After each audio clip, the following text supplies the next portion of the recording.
ದೊಡ್ಡ ಲಂಚ್ಕೋರ ಇಲ್ಲಿ 550 ಕೋಟಿ ರೂಪಾಯಿ ಡಿಮ್ಯಾಂಡ್ ಕೊಟ್ಟಿರೋದು. ಅದನ್ನೇನು ವಸೂಲು ಮಾಡ್ತಾ ಇಲ್ಲ, ಬಡ್ಡಿನ ವಸೂಲು ಮಾಡ್ಕೊಂಡು ಜೀವನ ಮಾಡ್ಕೊಂಡು ಕೂತಿದ್ದಾನೆ.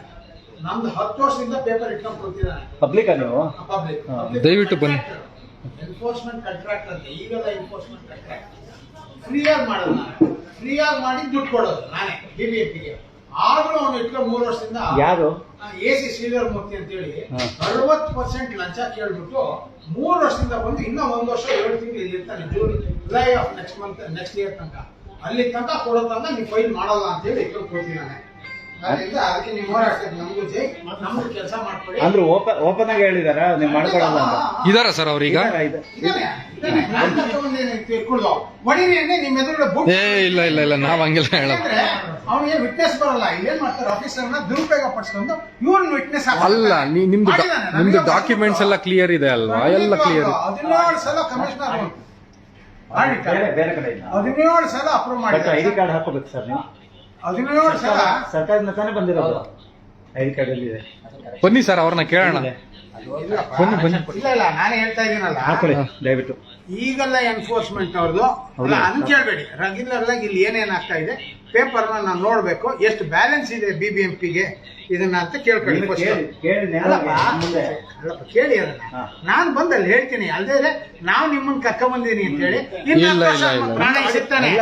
ನಮ್ಗೇನಾಗೋಗುತ್ತೆ, ಇವಾಗಲೇ ಕೆಲಸ ಆಗ್ತಾ ಇಲ್ಲ. DC-ನೇ ಬಂದು ಇಲ್ಲಿ ಕೂತ್ಕೊಂಡು ಮಾಡುವಂದ್ರು ಮಾಡಲ್ಲ. ನಮ್ದು 10:30 ಗಂಟೆಯಿಂದ ಈ ಆಡಿಟ್ ನಡೀತಾ ಇದೆ. ಎಲ್ಲಿ ಬೆಳಗ್ಗೆಯಿಂದ ಮಾಡ್ತಾ ಇದ್ದೀವಿ ನಾವು. ಫಸ್ಟ್ ಇದನ್ನ ಮಾಡಿ AC ಅಡ್ವರ್ಟೈಸ್ಮೆಂಟ್ ಟೋಟಲ್ ಎಷ್ಟು ಡ್ಯೂ ಇದೆಯಪ್ಪ 2006 ಇಂದ ಅಂತ ಕೇಳಿ. 16 ಅಲ್ಲಿ ಕೋರ್ಟ್ ಆರ್ಡರ್ ಆಗಿದೆ 57900 ಇದರಲ್ಲಿ. 550 ಕೋಟಿ ಇವರೇ ಡಿಮ್ಯಾಂಡ್.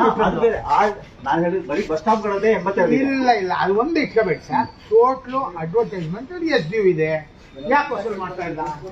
ಮಾಡ್ಬೇಕಲ್ವಾ? ಶಾಂತಿ ಆಗಿಲ್ಲ ಮಾಡಿದ್ದೀವಿ. ಹಾ ಅಷ್ಟೇ.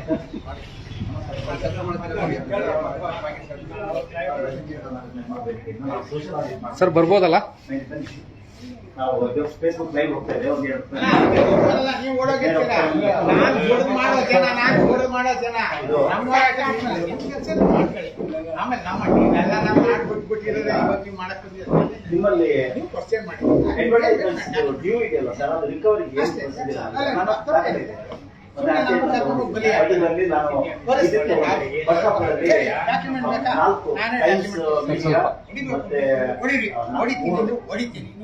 ಎರಡು ಡಿ ಕೊಟ್ಟಿದ್ದೀರಾ, ಒಬ್ಬರಿಗೆ ಬಿ ಕೊಟ್ಟಿದ್ದೀರಾ, ಒಬ್ಬರಿಗೆ ಸಿ ಪ್ಯಾಕೆಟ್ ಕೊಟ್ಟಿದ್ದೀರಲ್ವಾ? ಅವ್ರಿಗೆ ಸಾಧಾರಣ ಇಂಟ್ರೆಸ್ಟ್ ಎಲ್ಲ ಸೇರಿ 70-80 ಕೋಟಿ ಅವ್ರು ಒಬ್ಬರಿಂದ ಬರೀ ಬಸ್ ಸ್ಟಾಪ್ ಗಳನ್ನ ಹೇಳ್ತಾ ಇದ್ದಾರೆ. ಮತ್ತೆ ಅಡ್ವರ್ಟೈಸ್ಮೆಂಟ್ಸ್ ಎಲ್ಲ ಸೇರಿ ಸಾಧಾರಣ 450 ಕೋಟಿ ಬಾಕಿ ಇದೆ. ಅದಕ್ಕೆ ಮತ್ತೆ ಅವರವರಿಗೆ ಮತ್ತೆ ಹೇಗೆ ಇದಾಗುತ್ತೆ, ಬ್ಲಾಕ್ ಲಿಸ್ಟ್ ಮಾಡಕ್ಕಾಗಲ್ಲ. ಈಗ ಟೈಮ್ಸ್ ಮೀಡಿಯಾ ಯಾರು ಯಾವ ಬೇಸ್ ಸರ್ ಈಗ ಇದಿದ್ರೆ ಇದೆಯಾ ಸರ್ ಅದೊಂದು ಕಾಪಿ ಅಲ್ಲ? ಇಲ್ಲ ಕೇಸ್ ನಂಬರ್ ಹೇಳ್ತೀರಾ? ಅಲ್ಲ ಸರ್, ಇದು ಏನಾಗ್ತಿದೆ ನಾವು ಮಾನಿಟರ್ ಮಾಡ್ದಂಗೆ BBMP ಅವ್ರ ಮೇಲೆ ಸ್ಟೇ ತಗೊಳ್ಳೋದು ಓಕೆ, ಇವ್ರದ್ದು ಲೀಗಲ್ ಸೆಲ್ ಏನು ಕೆಲಸ ಮಾಡ್ತಾ ಇಲ್ಲ ಸರಿಯಾಗಿ. ಇವ್ರು ಹೋಗಿ ಅಪಿಯರೇ ಆಗಲ್ಲ ಸರ್ ಅಲ್ಲಿ. ಅದೇ ಸರ್, ಕೋರ್ಟ್ ನಲ್ಲಿ ಎಲ್ಲ ಒಂದ್ ಕಡೆ BBMP ಅವರೇ ಹೇಳ್ಬಿಟ್ಟು ಕೋರ್ಟಿಗೆ ಹಾಕಿಸ್ತಾರ ಅಂತ ಸರ್. ಎಲ್ಲ ದುಡ್ಡು ಬರ್ಬೇಕಾಗಿರೋದು ಅಲ್ಲ sir. 1 second sir, Marathe sir. ಅಲ್ಲ ದುಡ್ಡು ಬರ್ಬೇಕಾಗಿರೋದು BBMPಗೆ ಅಲ್ವಾ ಸರ್? ನಿಮ್ಮ ಲೀಗಲ್ ಡಿಪಾರ್ಟ್ಮೆಂಟ್ಗೆ ನೀವೇನು ಡೈರೆಕ್ಷನ್ ಮಾಡಿದೀರಾ ಸರ್? ನಾವೇ ಕೋರ್ಟ್ಗೆ ಎಲ್ಲ ಫೈಲ್ ಮಾಡ್ತಾ ಇದ್ವಿ, ಅಬ್ಜೆಕ್ಷನ್ ಫೈಲ್ ಮಾಡ್ತಾ ಇದ್ವಿ, ವಸೂಲಿ ಮಾಡ್ತಾ ಎಲ್ಲ ಲಾ ಎಲ್ಲ ಮಾಡ್ತಾ ಇದ್ವಿ. ಎಲ್ಲಿ ಸರ್? ನಿಮ್ ಕಣ್ಮುಂದೆ ಐತೆ ನೋಡಿ ಸರ್. ಆಕ್ಚುಲಿ ಈ BBMP ಬಸ್ ಅಡ್ವರ್ಟೈಸ್ಮೆಂಟ್ಸ್ ಅವ್ರಿಗೆ ನೀವು ನೋಟಿಸ್ ಮಾಡಿರೋದು ನಮ್ದು RTI ಬಂದಾದ್ಮೇಲೆ ನಾವು ನೋಡ್ದಂಗೆ. ನಾವು RTI ಹಾಕಿದ್ವಿ, ನಮ್ಗೆ ಯಾವಾಗ ಕಳಿಸಿದ್ರು ಆ ಡೇಟ್ ಮೇಲೆ ಮಾಡಿದೀವಿ. ಯಾರು TSC ಅವರು ನಮ್ಗೆ ಯಾವ ಡೇಟ್ ಅಲ್ಲಿ ಕಳಿಸಿದ್ರು ಆ ಡೇಟ್ ಅಲ್ಲಿ ಮಾಡಿದೀವಿ. ಯಾವಾಗ ಕಳಿಸ್ಯಾರ? ನಮ್ಮ ಪ್ರಕಾರ ಮಾರ್ಚ್ ಅಲ್ಲಿ ಕಳಿಸ್ಯಾರ. ಕರೆಕ್ಟ್? ಅದೇ ನಾನು ನೋಟಿಸ್ ಕೊಟ್ಟಾಗ ಬಂದಿದ್ದಾರೆ. ನೋಡಿದ್ರೆ 2015-16 ಅವರು ನಮಗೆ ಕಳಿಸಿಲ್ಲ. ಅದೇ ಹೇಳ್ತೀನಿ. ಈಗ ಬೆಕ್ಕಿ ಗಂಟೆ ಕಟ್ಟೋರು ಯಾರಂದ ಈಗ ಪರಿಸ್ಥಿತಿ ಆಗಿದೆ. ನಾವು ಹೇಳ್ತಾ ಇದೀವಿ ನಮ್ಮದು ಪಾತ್ರ ಏನಿದೆ, ಯಾರು ಡಿಲೇ ಮಾಡಿದ್ರೆ ಅವ್ರನ್ನ ಕೇಳಬೇಕು. 15 ಸರ್, ಈಗ ಕೊಟ್ಟಿದ್ದಾರೆ ನಿಜ. ನಿಮ್ದು ಫೈನಾನ್ಸ್ ತಾನೇ ರಿಲೇಟೆಡ್ ಹೌದು. ಅಲ್ವಾ? ನಿಮ್ದು ಕೋಆರ್ಡಿನೇಷನ್ ಇರ್ಬೇಕಲ್ವಾ? ಅವ್ರ ಟೆಕ್ನಿಕಲ್ ನಿಮ್ದು ಫೈನಾನ್ಸ್. ಹೌದು, ಅವ್ರ ಕಂಪ್ಲೀಟ್ ಆಗಿದೆ ಅಂತ ಹೇಳಿ ನಮಗೆ ಕಳಿಸಿದ್ರೆ ಇವ್ರಿಗೆ ವಸೂಲಿ ಮಾಡಿ ಕ್ರಮ ತಗೊಳ್ಳುತ್ತೇವೆ. ನಮಗೆ ಕಳಿಸದೇ ಇದ್ರೆ ನಾವು ಮಾಡಕ್ಕಾಗಲ್ಲ. ನೀವು ಬೆಂಗಳೂರಲ್ಲಿ ಓಡಾಡ್ತೀರಲ್ವಾ? ಓಡಾಡ್ತೀರಲ್ಲ? ಹೌದು, ಅವಾಗ ಇರ್ಲೇ ಇಲ್ವಲ್ಲ ನಾವು. ನಿಮ್ಗೆ ಅಲ್ಲ, ನೀವ್ ಹೇಳೋ ಪ್ರಕಾರ ಓಡಾಡ್ತಿದ್ವಿ ನಾವು. 15 ಇರ್ಲೇ ಇಲ್ವಲ್ಲ. ಯಾವಾಗ ಇರ್ಲಿಲ್ಲ? 15 ನಾವು ಬಂದು 2 ವರ್ಷ ಹದಿನೈದು ಬೇಡ. ಲಾಸ್ಟ್ ಇಯರ್ ಇದ್ದೀರಾ? ಅದನ್ನೇ ನಾವು 2 ವರ್ಷ ಕೊಟ್ಟಿರೋದು. ಯಾವ ಕೊಟ್ಟಿದ್ದಾರೆ ಇವರು? ನಮ್ಮ ದಾಖಲೆ ಕೊಟ್ಟಿಲ್ಲ. ನಾವು 21ರಿಂದ ಯಾವಾಗ ಕೊಟ್ಟಿದ್ವಿ ಅವ್ರಿಂದ ಕೊಟ್ಕೊಂಡು ಬಂದಿದೀವಿ. ಪ್ರತಿಯೊಂದು ಯಾವ ಡೇಟ್ ಅಲ್ಲಿ ಕೊಟ್ಟಿದ್ರೆ ಆ ಡೇಟ್ ಅಲ್ಲಿ ಕೊಟ್ಟಿದ್ದೀವಿ. ಅದು ಸ್ಟೇ ಯಾವ ಬೇಸ್ ಅಂತ ಅದನ್ನ ಕಟ್ಟಿದೀವಿ ಅಂತನಾ? ಸ್ಟೇ ಹೇಗೆ ತರಕಾಗತ್ತೆ? ಗೊತ್ತಿಲ್ಲ. ಸ್ಟೇ ತಗೊಂಡ್ಬಂದಿದ್ದಾರೆ. ಹಾಗಾದ್ರೆ ನಿಮ್ಮ ಲೀಗಲ್ ಸೆಲ್ ಸರಿಯಾಗಿ ಕೆಲಸ ಮಾಡ್ತಾ ಇಲ್ಲ ಅಂದ್ರೆ ಪ್ರೂಫ್ ಈಗ ಮಾಡ್ತಾ ಇದ್ದಾರಲ್ಲ. ನೀವು ಡಿಮಾಂಡ್ ನೋಟ್ ಕೊಟ್ಟಿದ್ದೀರಾ, ಹೌದು. ನೀವು ಅದಕ್ಕೆ ಪೆನಾಲ್ಟಿ ಹಾಕಿದ್ರೆ ಎಲ್ಲ ಹಾಕಿದ್ರು, ಅವ್ರು ನೋಟಿಸ್ ಇಶ್ಯೂ ಮಾಡಿದ್ರ, ಅವ್ರು ಹೋಗಿ ಕೋರ್ಟ್ ಸ್ಟೇ ತರ್ತಾರ ಅಂದ್ರೆ ನಿಮ್ಮ ಲೀಗಲ್ ಸೆಲ್ ಏನ್ ಮಾಡ್ತಾ ಇದ್ದೀರಾ? ನೀವೇ ಫಾಲೋ ಮಾಡ್ತಾ ನಾವು ಇದ್ದೀರಾ? ಮಾಡ್ತಾ ಇದೀವಿ. ನೀವು ಫಾಲೋ ಏನ್ ಮಾಡ್ತಾ ಇದ್ದೀರಾ? ಪ್ರತಿದಿನ ನಾವು ಏನಾಗ್ತಾ ಇದೆ ಅಲ್ಲ ಮಾಡ್ತಾ ಇದೀವಿ. ಸರ್, ಇದು ನೇರವಾಗಿ ಹೇಳ್ಬೇಕಾ ಬೇಡವಾ? ಸ್ಟೇ ಇಷ್ಟು ಆರಾಮಾಗಿ ಸರ್, ಈ BBMP ನಲ್ಲಿ ರೆವಿನ್ಯೂ ಮಾತ್ರ ಅಲ್ಲ ಸರ್, ಲ್ಯಾಂಡ್ ಎನ್ಕ್ರೋಚ್ಮೆಂಟ್ ಆಗಿದಾವಲ್ಲ, ಅದಕ್ಕೂ ಅಷ್ಟೇ ಲೀಗಲ್ ಸೆಲ್ ಅವ್ರು ಯಾರು ಹೋಗಿ ಅಲ್ಲಿ ಪ್ರೆಸೆಂಟೇ ಆಗ್ತಿಲ್ಲ ಅಲ್ಲಿ. ಲೀಗಲ್ ಸೆಲ್ ವಿಚಾರ ನಮ್ಮ ವಿಚಾರ ಲೀಗಲ್ ಸೆಲ್ ಅಲ್ಲ ಸರ್, ನೀವು ಡೈರೆಕ್ಟ್ ಮಾಡಿದ್ರೆ ಹೋಗೋದು ಸರ್ ಅವರು. ಮಾಡಿದೀವಿ ಅಂತ ಹೇಳ್ತಾ ಇದೀನಲ್ಲ. ಅವ್ರು ಮಾಡಿದಂತ ಇಷ್ಟು ಜನ ಅವ್ರ ಅಡ್ವೊಕೇಟ್. ಸರ್, ಈಗ ನೀವು ಈ ತೆರಿಗೆನ ಈ ತರ ಉಳಿಸ್ಕೊಂಡಿರೋದಕ್ಕೆ ಇವರು ಎನ್ಫೋರ್ಸ್ಮೆಂಟ್ ಕಾಂಟ್ರಾಕ್ಟರ್ ಒಬ್ಬರಿಗೆ ದುಡ್ಡು ಕೊಟ್ಟಿಲ್ವಂತೆ, ಅವ್ರು ಬಂದು ಅಳ್ತಾ ಇದಾರಲ್ಲಿ ನಿಂತ್ಕೊಂಡು ಈಚೆ ಕಡೆ. ಅಲ್ಲ ಬೇರೆ ಸಬ್ಜೆಕ್ಟ್ ಅಲ್ಲ, ನಮ್ದು ಅಲ್ಲ ಸರ್, ಒಬ್ರು ಬಂದು ನಮ್ಮ ಹತ್ರ ದೂರನ್ ಹೇಳಿದ್ದಾರೆ. ಬೇರೆ ಸಬ್ಜೆಕ್ಟ್ ಬಗ್ಗೆ ಮಾತಾಡಕ್ ಹೋಗಲ್ಲ. ನನಗೆ ಗೊತ್ತಿಲ್ಲದೆ ವಿಚಾರ ಮಾಡಲ್ಲ. ಟ್ಯಾಕ್ಸ್ ಪ್ರಾಪರ್ಟಿ ನನಗೆ ಗೊತ್ತಿಲ್ಲ. ನಿಮ್ದು ತಾನೇ ಎನ್ಫೋರ್ಸ್ಮೆಂಟ್. ಸರ್, ನಿಮ್ಗೆ ಎಷ್ಟು ದುಡ್ಡು ಬರಬೇಕು ಸರ್? ನಿಮ್ಗೆ ನಮಗೆ 332 ಕೋಟಿ ರೂಪಾಯಿ ಹಾಕಿದೆ. ಹಾ. ಕಮಿಷನರ್ 17 ಸಲ ಅಪ್ರೂವ್ ಮಾಡಿದ್ದಾರೆ. 17 ಸಲ ಎಲ್ಲಾ ಫೈಲು ಕಳೆದಿಟ್ಬಿಡ್ತಾನೆ. RT ಹಾಕಿದ್ರು 150 RT ಹಾಕಿದೀನಿ. ಇವ್ರು ಬಂದು 3 ವರ್ಷ ಆಯ್ತು. 3 ವರ್ಷದಿಂದ ಯಾವ್ದು RT ನಂಗೆ ಕೊಟ್ಟಿಲ್ಲ. ಕೊಡೋದು ಬೇಡ ಅಂತ ಹೇಳ್ಬಿಟ್ಟು ಅಲ್ಲ, ಮಂಜುನಾಥ್ ರೀಸನ್ ಏನ್ ಸರ್? ಏನಾದ್ರು ರೀಸನ್ ಇರ್ಬೇಕಲ್ಲ. ನನ್ನ ಹತ್ರ ಇಲ್ಲ, ನಾ ಕೊಡೋದ ಅಲ್ಲ, ನೀವು ಸರಿಯಾಗಿ ಕೆಲಸ ಮಾಡಿಲ್ಲ. 60% ಕಮಿಷನ್ ಕೇಳಿದಾನೆ. ಯಾರು? ಕಮಿಷನರ್, ಚೀಫ್ ಸೆಕ್ರೆಟರಿ, ಇವನು 20%, ಲೀಗಲ್ ಅವರೆಲ್ಲ ಸೇರಿ, ಆಮೇಲೆ AC DC ಅವ್ರದೆಲ್ಲ ಸೇರಿಸಿ ಕೇಳಿದ್ದಾರೆ. ನಾನು ಕೊಟ್ಟಿಲ್ಲ, ಅದರಿಂದ ಅಲ್ಲ, ಮಾಡಿಲ್ಲ. ನಮ್ದು ಪ್ರಶ್ನೆ ಇಷ್ಟೇನೆ ಸರ್. ಆದ್ಮೇಲೆ ಯಾವತ್ತೂ ಫೈಲ್ ಇಟ್ಕೊಳ್ಳೋ ರೈಟ್ಸ್ ಇಲ್ಲ ಅವ್ನಿಗೆ. ACಗಾಗ್ಲಿ, ಇನ್ನೊಬ್ರಿಗಾಗ್ಲಿ, DC-ಗಾಗ್ಲಿ, ಕಮಿಷನರ್ಗಾಗ್ಲಿ. Government order, court order, chief ಸೆಕ್ರೆಟರಿನ ಲೆಟರ್ ಬರೆದಿದ್ದಾರೆ. ಇವ್ರು ಇಟ್ಕೊಂಡು ಕೂತಿದ್ದಾರೆ. ಯಾರ ಆಫೀಸರ್ ಆದ್ರೂ ನೋಡಪ್ಪ ಅಂದ್ರೆ ಮಾಡೋ ಕೆಲಸ ಮಾಡ್ತಾ ಇರ್ತಾನೆ. ಏನ್ ರೀಸನ್? ದುಡ್ಡಿಲ್ವಾ ಸರ್? ದುಡ್ಡಿಲ್ಲ ಅಂತ ಕೊಡ್ತಾರೆ. ದುಡ್ಡಿಲ್ಲ ಅಲ್ಲ, ದುಡ್ಡು ಮಾಡೋದೇ ಇಲ್ಲ, ಬಿಲ್ಲೇ ಮಾಡಲ್ಲ. ಬಿಲ್ ಮಾಡ್ಬೇಕಾದ್ರೆ ಕೊಡ್ಬೇಕಾಗತ್ತಲ್ಲ. 2 ಕೋಟಿ ರೂಪಾಯಿ ಖರ್ಚು ಮಾಡ್ತಾ ಇದ್ರು ಬ್ಯಾನರ್ ಬಂಟಿಂಗ್ ತೆಗಿಯಕ್ಕೆ. ಇದಕ್ಕೆ 2013ಕ್ಕೆ ಸಿದ್ದೇನವ್ರು ಬಂದಾಗ ಫ್ರೀ ಆಗಿ ಮಾಡ್ತೀನಿ ಅಂತ ಹೇಳ್ಬಿಟ್ಟು ಒಂದು ಲೆಟರ್ ಕೊಟ್ಟೆ. ಸಿದ್ದೇನವ್ರು ನೋಡ್ಬಿಟ್ಟು ಫ್ರೀ ಆಗಿ ಮಾಡ್ತೀನಿ, ನೀವು ಕಬ್ಬಣ ಕದ್ಕೊಂಡು ಹೋಗ್ಬೋದು ಅಂತ ಅಂದ್ರು. ಕಬ್ಬಣ ಗಿಬ್ಬಣ ಕದ್ಕೊಂಡು ಸರ್, ನೀವು ಪೆನಾಲ್ಟಿ ಹಾಕ್ಬೇಕು, ಪೆನಾಲ್ಟಿ ಏನೋ ಬಂದ್ರೆ ವಸೂಲಾದ್ರೆ ನೀವು ವಿಧಿಸಿದ್ರೆ ಕೊಡಬೇಕು ಅಂತ. ಕೌನ್ಸಿಲ್ ಅಲ್ಲಾಯ್ತು, ಕಮಿಟಿಲಾಯ್ತು, ಲೋಕಾಯುಕ್ತದಲ್ಲಾಯ್ತು, ಲೋಕದಲ್ಲಾಯ್ತು, ಹೈಕೋರ್ಟ್ ಅಲ್ಲಾಯ್ತು. ನಿಮ್ ಫೈಲ್ ಇವಾಗ ಯಾರ ಹತ್ರ ಇದೆ ಸರ್? ಎಲ್ಲ ಇವ್ರ ಹತ್ರನೇ ಇದೆ. ಏನ್ ಸರ್, ಏನ್ ಹೇಳ್ತೀರಾ ಸರ್? ಕೇಳಿ ಒಂದ್ ನಿಮಿಷ. ಇವ್ರೇನ್ ಮಾಡ್ತಾರೆ, ಮಂಜುನಾಥ್ ಅಂತ ಕೇಸ್ ವರ್ಕರ್ ಇದ್ದೆ, ಅವ್ನು ಸಸ್ಪೆಂಡ್ ಮಾಡು ಅಂತಾರೆ. ಪಾಪ ಅವ್ನು ಪ್ರೊಬೇಷನರಿ, ಅವ್ನು ಎದುರಿಸೋದು. ನೀನೇನಾದ್ರೂ ಬರೆದ್ರೆ ನಿನ್ನ ತೊಂದರೆ ಕೊಟ್ಬಿಡ್ತೀನಿ.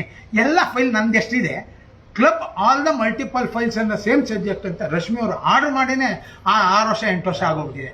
ಎಲ್ಲ ಇಟ್ಕೊಂಡು ಕೂತಿರ್ತಾರೆ, ಯಾವ್ದು ಕಳ್ಸಲ್ಲ. ಯಾಕೆ ಇಟ್ಕೋಬೇಕು? 15 ದಿವಸ ನೀನು ಉಳ್ತಾನೆ ಬರೀ ಕಳ್ಸು ಬರೆಯಲ್ಲ. ನನ್ನ ಹತ್ರ ಇಲ್ಲ ಫೈಲು ಅಂತ ಅದೇನೋ ಒಂದು ಆರೋಗ್ಯಟ್ಟು ಯಾವಾಗಾದ್ರೂ ರೆಕಾರ್ಡ್ ಮಾಡಿರ್ತೀನಿ. ನಾನು ಇವತ್ತು ಜಗಳ ಮಾಡಿದ್ದೆಲ್ಲ, ಮೊನ್ನೆನೋ ಜಗಳ ಆಯ್ತು, ರೆಕಾರ್ಡ್ ಮಾಡಿರ್ತೀನಿ. ಕೇಸ್ ವರ್ಕರ್ಗೆ ಕೊಡ್ತೀನಿ. ಯಾಕೆ RTA ಕೊಡಲ್ಲ ನಮಗೆ? ಯಾಕೆ ನನ್ನ ಫೈಲ್ ಮೂವ್ ಮಾಡಲ್ಲ? ಯಾಕೆ 8 ವರ್ಷ 10 ವರ್ಷದಿಂದ 10 ವರ್ಷದಿಂದ ಇದೆ ಅಂತ ಇವನೇ ಬರೆದಿದ್ದಾರೆ ಇಲ್ಲಿಗೆ ಗೌರ್ಮೆಂಟ್ಗೆ. 2013ನೇ ಇಸ್ವಿ ಅಂತ 10 ವರ್ಷ ಯಾಕೆ ಇಟ್ಕೋತ್ರ ಫೈಲು? ನೀವು ಎಗೇನ್ಸ್ಟ್ ಆಗಿ ಬರೀಬೇಕು. ನಿಮ್ಗೆ 60% ಲಂಚ ಸೇರಿಲ್ಲ, ನಾನು ಕೊಡಲ್ಲ. ನನ್ನ ಹತ್ರ ಇಲ್ಲ, ನಾನು ಕೊಡಲ್ಲ. ಆದ್ರಿಂದ ನೀವು ಅದನ್ನ ಕಳಿಸಿ. ನೀವು ಹೈಯರ್ ಆಫೀಸರ್ಸ್ ಯಾಕೆ ಕಮೆಂಟ್ ಮಾಡಲ್ಲ? ನಾನೇನಾದ್ರೂ ಕಮಿಷನರ್ಗೆ, ಸ್ಪೆಷಲ್ ಕಮಿಷನರ್ಗೆ ಲೆಟರ್ ಕೊಟ್ರೆ ಫಾರ್ವರ್ಡ್ ಅಂತ ಮಾಡ್ತಾರೆ. ಯಾರೋ ಅವ್ನು PS ಮಾಡ್ತಾನೆ. ಅವಾಗ ಇವನ್ಗೇನ್ ಬರ್ತಾನೆ, ಕಳ್ಳ ಇವನೇ ಅಂತ ಇವನಿಗೆ ಕೊಟ್ರೆ ಇವನೇನ್ ಬರೀತಾನೆ? ಅಲ್ಲ, ಆಕ್ಷನ್ ಯಾಕೆ ಆಗತ್ತಾ ಇಲ್ಲ? ಕಮಿಷನರ್ ಆಗಲಿ, ಅಡ್ಮಿನಿಸ್ಟ್ರೇಟರ್ ಆಗಲಿ, ಅಡ್ಮಿನಿಸ್ಟ್ರೇಟರ್ ಹತ್ರ 5 ಸಲ ಅಪೀಲ್ ಹಾಕೊಂಡಿದ್ದೀನಿ. ಫೈಲ್ ಕಳಿಸೋದಿಲ್ಲ ಅಲ್ಲ ಅಡ್ಮಿನಿಸ್ಟ್ರೇಟರ್. ಸರ್, ಈಗ ನಿಮ್ಮ ಫೈಲ್ ನಲ್ಲಿ ನೀವು ಯಾವ್ದಾದ್ರು ಕೆಲಸ ಸರಿಯಾಗಿ ಮಾಡಿಲ್ಲ, ಏನಾದ್ರು ರಿಪೋರ್ಟ್ ಇದೆಯಾ? ಏನು ಇಲ್ಲ. ಬಿಡಿ ಮಾಡಿಲ್ಲ ಅಂತ ನಿಲ್ಸಿ ಹೇಳಿಲ್ಲ, ನಿಲ್ಸಿ ಮಾಡಿಲ್ಲ ಸರ್. ಅಂತ ಹೇಳಿಲ್ಲ, ಇವ್ನು ಕೊಡಲ್ಲ ಅಂತ ಇರಿ ಹೇಳಿಲ್ಲ. ಸರ್ ಸರ್ ಏನ್ ತಕ್ಕಿ ತರ ಆಗ್ತಿದೆ ಸರ್? ಈಗ ಅವರು 2014 ವಿಚಾರ ಇದು, ಇವತ್ತಿಂದಲ್ಲ. ಅವ್ರು ಹೇಳ್ತಾರೆ 14ರಿಂದ ಅವ್ರು ಕೇಳ್ತಾ ಇರೋದಕ್ಕೆ ನಾವು ಏನು ದಾಖಲೆ ಇದೆ, ನೀವು ಏನ್ ಕೆಲಸ ಮಾಡಿ ತಂದ್ಕೊಡಿ ಅಂತ ನೋಟಿಸ್ ಕೊಟ್ಟಿದ್ದೀವಿ. ಉತ್ತರ ಕೊಟ್ರೆ ಅದಕ್ಕೆ ಆಮೇಲೆ ಬರುತ್ತೆ, ಅಲ್ಲಿವರೆಗೂ ಬರುತ್ತೆ. ನಿಮ್ಮ ಫೈಲಲ್ಲಿ ಇರುತ್ತಲ್ಲ ಸರ್? ಹಾ, ಅವ್ರ ಹತ್ರ ಇದೆ. ಅಲ್ಲಲ್ಲಿ ನಾವು ಕಂಡೀಷನ್ ಹಾಕಿದೀವಿ. ಇಲ್ಲ, ನಾವು ಮಾತಾಡ್ಬೇಕಾದ್ರೆ ಮಾತಾಡ್ಬಿಡಿ. ಕಂಡೀಷನ್ ಇದೆ, ಟೆಂಡರ್ ಕಂಡೀಷನ್ ಏನಿದೆ, ನೀವು ಎಷ್ಟು ತೆಗೆಸ್ತೀರಿ, ಏನ್ ಮಾಡ್ತೀರಿ, ಪ್ರತಿ ವಾರ ಕಚೇರಿಗೆ ನೀವು ಕೊಡ್ಬೇಕು ಅಂತ ಅದ್ರಲ್ಲಿ ಹಾಕಿದೆ. ಅಲ್ಲ, ಈಗ ನಿಮ್ಮಲ್ಲಿ ಯಾವ್ದಿನ ಕೊಟ್ಟಿಲ್ಲ ಅಂತ ನೀವು ಹೇಳ್ತಾ ಇರೋದಾದ್ರೆ ನೀವು ಹಾಕಿ ನನ್ನ ಮಾಹಿತಿ ಯಾಕೆ ಕೊಡ್ತಾ ಇಲ್ಲ ಹಾಗಾದ್ರೆ? ಇದ್ರೆ ತಾನೇ ಕೊಡೋದು, ನಾವು ಮಾಡಿದ್ದು ಅವ್ರು ತಂದು ಕೊಟ್ಟರೆ ಅಲ್ಲ, ನಿಮ್ಮಲ್ಲಿ ಬಿಡಿ ಮಾಹಿತಿ ನಾವು ಇರೋದು. ಸ್ವಲ್ಪ ಹೇಳ್ತೀನಿ. ಟೆಂಡರ್ ಅಲ್ಲಿ ಏನಿರುತ್ತೆ, ನೀವು ಏನ್ ಕೆಲಸ ಮಾಡಿ ಅದನ್ನ submit ಮಾಡಿ ಅಂತ ಅವ್ರು ತಂದು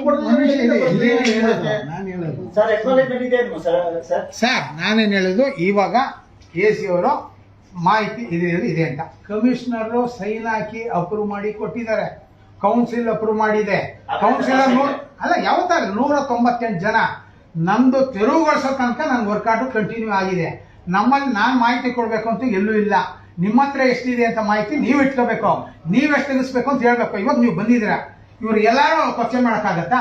ನೀವು ತೆಗಿಯಪ್ಪ ಅಂದ್ರೆ ತೆಗಿತೀನಿ, ನಾನು ಕೂಲಿಯವನು ಅಲ್ವಾ ಸರ್, ಹೆಣ ಹಾಕ್ತವನು. ಹಿಂದಾದ್ರೇನು ಮುಂದಾದ್ರೇನು, ವಯಸ್ಸಾದ್ರೇನು ಗಂಡಸರಾದ್ರೇನು, ಮುದುಕರಾದ್ರೇನು ಚಿಕ್ಕ ಮಕ್ಕಳನ್ನು ಎತ್ತದೆ ನಾನು. ಇವ್ರು ಹಂಗಲ್ಲ, ಈಗ ಕೇಳಿಬಿಟ್ರೆ ಸರೋಗುತ್ತೆ ಅಂತ. ಅಡ್ಮಿನಿಸ್ಟ್ರೇಟರ್ ಹತ್ರ ಅಪೀಲ್ ಹಾಕೊಂಡು 4 ವರ್ಷದಿಂದ ಇಟ್ಕೊಂಡು ಕೂತಿದ್ದಾನೆ, ಮಾಡ್ಸೋದಿಲ್ಲ ಅವನು, ಮಾಡ್ಸೋದಿಲ್ಲ, ಕಳಿಸೋದೇ ಇಲ್ಲ ಫೈಲು. ನಾನು ಯಾಕೆ ಕೊಡ್ಬೇಕು? ನಿಮ್ಮ ಹತ್ರ ಇಲ್ಲ ಅಂತ ನಾನು ಕೊಡಿ, ಆದ್ರೆ ನಾನು ನಿಮ್ಮ ಫೈಲು, ನನ್ನ ಫೈಲೇ, ಬೇರೆ ಫೈಲ್ ಕೇಳಿಲ್ಲ, ನನ್ನ ಫೈಲೇ RTA ಕೇಳಿದ್ದೀನಿ, 100 RTA ಕೇಳಿದ್ದೀನಿ. ನಿಮ್ಮ ಹತ್ರ ಇರೋ ಫೈಲಿಗೆ ಉತ್ತರ ಕೊಡಿ ಅಂದ್ರೆ 30 ದಿವಸ ಸುಮ್ಮನೆ ಇರೋ, 30 ದಿವಸ ಆದ್ಮೇಲೆ ಝೋನಲ್ ಕಳಿಸು, ಒಂದ್ ನಿಮಿಷ ಝೋನಲ್ ಕಳಿಸು, ಅಲ್ಲಿ ಬರಲಿಲ್ಲ ಅಂತ ಬರ್ಸು ಅಂತಾನೆ. ಹಂಗಾಗೋದಿಲ್ಲ. ನಿಮ್ಮ ಹತ್ರ ಇದೆಯಲ್ಲ ಫೈಲು, ಈಗಲೇ ಎನ್ಫೋರ್ಸ್ಮೆಂಟ್ ಎಷ್ಟು ಫೈಲ್ ಇದೆ ಅದನ್ನ ನೋಟ್ಸ್ ಇಟ್ಕೊಡಿ ಅಂತ ಹೇಳಿ ಸಾಕು. ನಾಳೆ ಬೆಳಗ್ಗೆ ಸ್ಕ್ರೂ ಮಾಡ್ಬಿಡ್ತೀವಿ. ನಿಮ್ಮ ಹತ್ರ, ನನ್ನ ಹತ್ರ ಅಲ್ಲ, ನಿಮ್ಮ ಹತ್ರ ಇರೋದೇ ಕೊಡ್ಲಿ. ಇವಾಗ ಏನಾಗುತ್ತೆ, ನಾನೇನೋ ಕಕ್ಕ ಬಂದಿದ್ದೀನಿ, ನಾನೇನೋ ಮಾಡ್ತೀನಿ ಅಂತ ಅವ್ನ ಕಥೆಯಲ್ಲಿ ಅದೇ ಇರುತ್ತೆ. ಅವ್ರು ಕೇಳಿದ್ ಯಾವ್ದು RTA ನಮ್ಮ ಹತ್ರ ಪೆಂಡಿಂಗ್ ಇಲ್ಲ. ಒಂದ್ ಕೆಲಸ ಮಾಡಿ, ಯಾವ ಪೆಂಡಿಂಗ್ ಇದೆ ಕೊಡಿ, ಯಾವ ಕೊಟ್ಟಿಲ್ಲ ಅಂತ ಕೊಡಿ, ಯಾವ ಡೇಟಾ ಕೊಟ್ಟಿಲ್ಲ ಅಂತ ಕೊಡಿ. ನಿಮ್ಮಲ್ಲಿ ಪೆಂಡಿಂಗ್ ಹೊಡೆಯಲ್ಲ. ನೀವು ಏನ್ ಮಾಡ್ತಾ ನಮ್ಗೇನು ಹೊಸದಲ್ಲ, ಈಗ ಅವ್ರ ಪರ ಮಾತಾಡ್ತಾ ಇಲ್ಲ. ಯಾಕಂದ್ರೆ ನಾವು ಹಾಕಿ ಏನೇನ್ ಮಾಡ್ತಾ ನಿಮ್ಮ ಇದೇ ಸೆಕ್ಷನ್, ಟೆಕ್ನಿಕಲ್ ಸೆಕ್ಷನ್ ನಿಮ್ಗೆ ಗೊತ್ತಿದೆ. ಹೇಳಿ ಮೊನ್ನೆ ಏನಾಯ್ತು ಅಂತ ಸರ್. ಒಂದು ಕಡೆ ಒಂದು ನಿಮಿಷ, ನಾವು ಪೊಲೀಸ್ ಕಂಪ್ಲೇಂಟ್ ಕೊಡ್ತೀವಿ ಅಂತ ಅವ್ರಿಗೆ 1 ವಾರ ಗಡುವು ಕೊಟ್ಮೇಲೆ ಎಲ್ಲಿಂದನೋ ತರಿಸ್ಬಿಟ್ಟು ನಾವು ವಾಟ್ಸ್ಆಪ್ ಅಲ್ಲಿ ಕಳಿಸಿ ತೋರಿಸ್ತಾ. ಇವಾಗ ನೀವು ಇಲ್ಲ ಅಂತ ಹೇಳ್ತಾ ಇಲ್ಲ, ಯಾವ ಆಫೀಸಲ್ಲಿ ನಡೆಯೋದು ನನಗೆ ಅಲ್ಲ, ನೀವು ಏನ್ ರಿಪ್ಲೈ ಕೊಡ್ತೀರಾ? ಈ ಕಡತ ಇಂಥ ಇದ್ದಲ್ಲಿ ಕೊಡಕ್ ಬರೋದಿಲ್ಲ, ಇದು ನಮ್ಮಲ್ಲಿ ಲಭ್ಯ ಇಲ್ಲ, ಇದು ಅಲ್ಲಿದೆ. ಸರ್ ಮರಾಠೆ ಸರ್, ಒಂದ್ ಸೆಕೆಂಡ್, ಏನ್ ಗೊತ್ತಾ ಸರ್, ಈಗ ನಾವು ಕಾಂಟ್ರಾಕ್ಟರ್ ಪರವಾಗೂ ಬಂದಿಲ್ಲ, BBMP ಅವ್ರ ಪರವಾಗೂ ಬಂದಿಲ್ಲ, ಇಲ್ಲ ಅವ್ರ ವಿರುದ್ಧವಾಗೂ ಬಂದಿಲ್ಲ. ಇಲ್ಲಿ ನಾವು ಬಂದಾಗ ಇವ್ರಿಗಾದಂತ ಪ್ರಾಬ್ಲಮ್ ನ ಹೇಳ್ತಾರೆ. ಎಲ್ಲೋ ಒಂದ್ ಕಡೆ ನಮ್ಗುನು ಕಾಂಟ್ರಾಕ್ಟರ್ಸ್ ಈ ತರ ಪ್ರಾಬ್ಲಮ್ ಆಯ್ತು ಅಂತ ಹೇಳಿದ್ರೆ ಕಾಂಟ್ರಾಕ್ಟರ್ಸ್ ಹೆಂಗ್ ಕೆಲಸ ಮಾಡ್ತಾರೆ ಅನ್ನೋದು ಒಂದು ವಿಚಾರ ನಮ್ ತಲೆಗೆ ಬಂತು. ಒಂದು ಕಾಂಟ್ರಾಕ್ಟ್ ಟೆಂಡರ್ ಅಲ್ಲಿ ಏನು ಕಂಡೀಷನ್ ಇದೆ ಅದನ್ನ ಫಾಲೋ ಅಪ್ ಮಾಡ್ಬೇಕಲ್ಲ ಅವರು. ಸರ್ ಮಾಡಿದಾರೆ ಅಂತ ಹೇಳ್ತಿದಾರಲ್ಲ ಸರ್, ಮಾಡಿಲ್ಲ ಅಂತ ಹೇಳಿ ನಾವು ಈಗ ಅವ್ರಿಗೆ ನೋಟಿಸ್ ಕೊಟ್ಟಿದ್ದೀವಿ, ಉತ್ತರ ಕೊಡ್ಲಿ ಅದಕ್ಕೆ. ಸರ್, ನೀವು ಟೆಂಡರ್ ಕಂಡೀಷನ್ ಬಗ್ಗೆ ಇಷ್ಟು ಮಾತಾಡ್ತೀರಾ? ನಿಮಿಷ, ನಾನಿವತ್ತು ಬಸ್ ಸ್ಟ್ಯಾಂಡ್ ಹೇಳಿದೆ, ಅಲ್ಲಿ ಏನ್ ಕಂಡೀಷನ್ಸ್ ಇದೆ ನೋಡಿದ್ದೀರಾ ನೀವು? ಏನ್ ಕಂಡೀಷನ್ಸ್ ಇದೆ? 1 ವರ್ಷ ಪೆಂಡಿಂಗ್ ಇಟ್ಟರೆ ಅವ್ರಿಗೆ ಬ್ಲಾಕ್ ಲಿಸ್ಟ್ ಗೆ ಹಾಕ್ಬೇಕು ಅಂತಿದೆ. ನೀವು ಹೇಳ್ತೀರಾ ಕೋರ್ಟಿಗೆ ಹೋಗಿದ್ದಾರೆ. ಯಾವ 2015ರಿಂದ ಈಗ ಕೇಳಿದ್ರೆ ನಾನು ಮೊನ್ನೆ ಬಂದಿದ್ದೀನಿ, ನಿನ್ನೆ ಬಂದಿದ್ದೀನಿ. 2015 ನೀವು ಯೋಚನೆ ಮಾಡಿ, ನೀವು ಇಲ್ಲಿ ಕೆಲಸ ಮಾಡಿದ್ರೆ ಯಾರು ಮಾಡಿದ್ರೆ ಅವ್ರನ್ನ ಕೇಳ್ಬೇಕು ಸರ್. ಅದು ಡ್ಯೂ ಇದ್ರೆ ನೀವೇ ಅಲ್ವಾ ಸರ್?